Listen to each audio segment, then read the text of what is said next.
What advice would you give to someone looking to quit porn? I would say, it isn't that you're trying to quit porn. It's not the right way to think about it. The right way to think about it is that you're trying to figure out how to have a better life. In today's video, Jordan Peterson talks about porn, why it is bad for you, and how to quit it.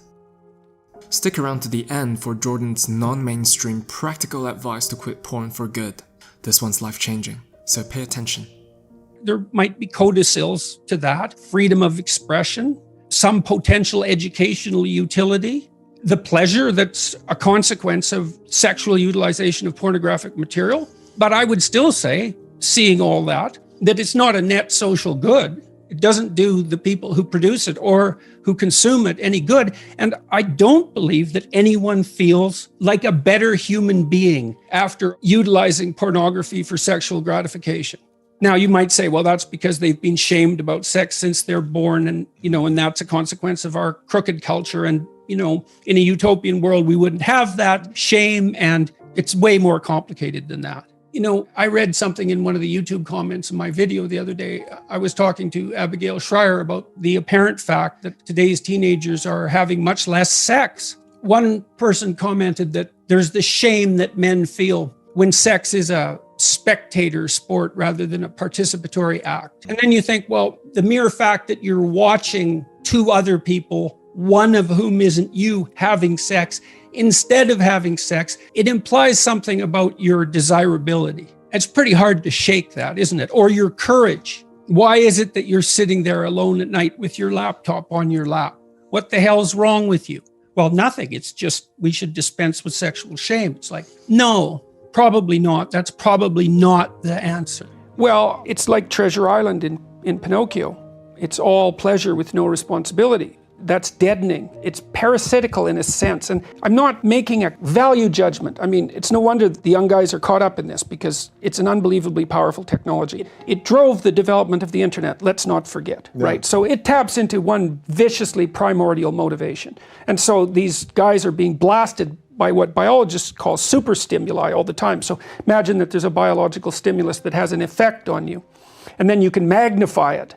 And the typical porn actress, not the amateurs, but the professionals, have their sexually provocative physical elements exaggerated.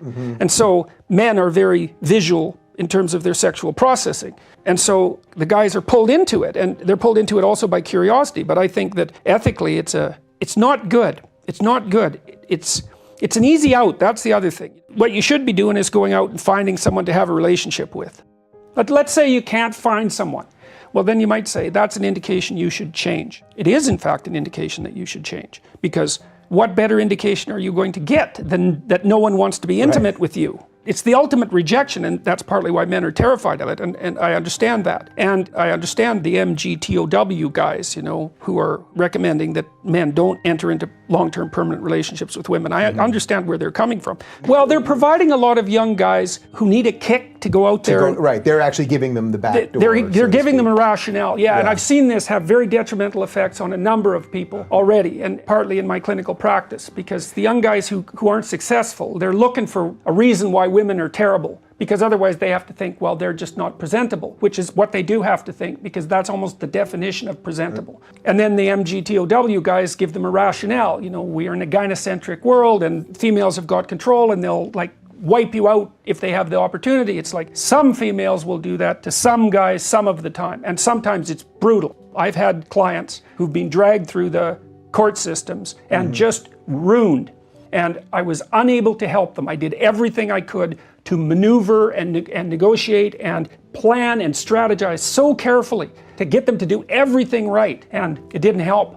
I mean, the court systems can be absolutely brutal to men. It's awful. Yeah, that's really interesting. So the guys that are taking the easy out on that, so to speak, and disconnecting from having those relationships, in a way it's the same, it's just a different out that porn is replacing for that human connection too. There's a novelty edge in pornography, like there is in so many quasi-addictive phenomena. Because novelty is a sexual kick, it has to stay novel, and that means that over time it's going to become more extreme. So that's not good. Well, so how do you resensitize yourself in some sense? Well, you stop. You stop. And then hopefully you recover. and then you deprive yourself of that outlet, let's say. And you might say, well, is that absolutely necessary? And maybe there's nothing wrong with pornography. It's like, well, I don't know, man. Like, have you ever really met a guy who is proud of that? Like, you know what I mean? That makes him feel like, I'm the guy, man. I'm watching pornography and getting off. What a man. I don't believe anyone feels that. And to me, that's an indication that, yeah, we know. No, it's pretty cheap. It's cheap. It's easy.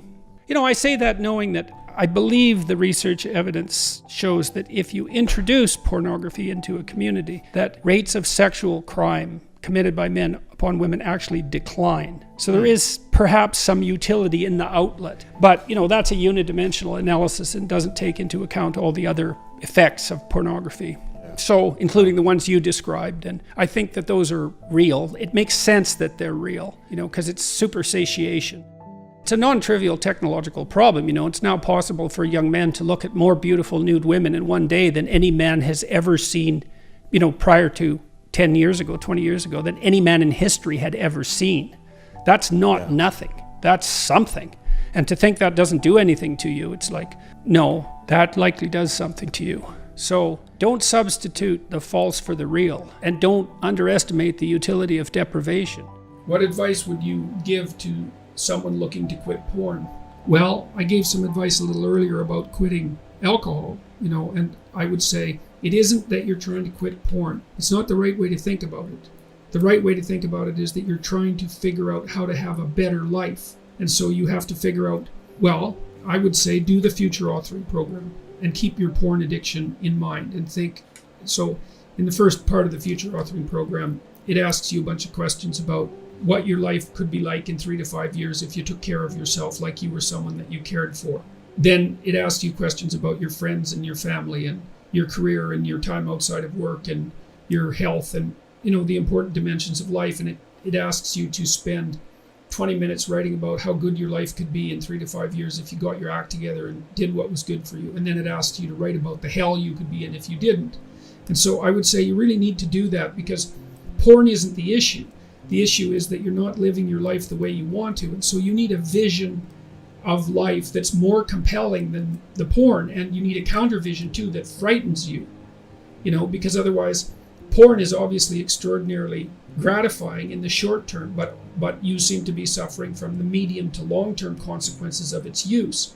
And so you need a story that you can tell yourself that's really deeply thought through about why this is not appropriate for you, how it's hurting you and how it's minimizing you and perhaps making you embarrassed and ashamed and more socially isolated and all of that.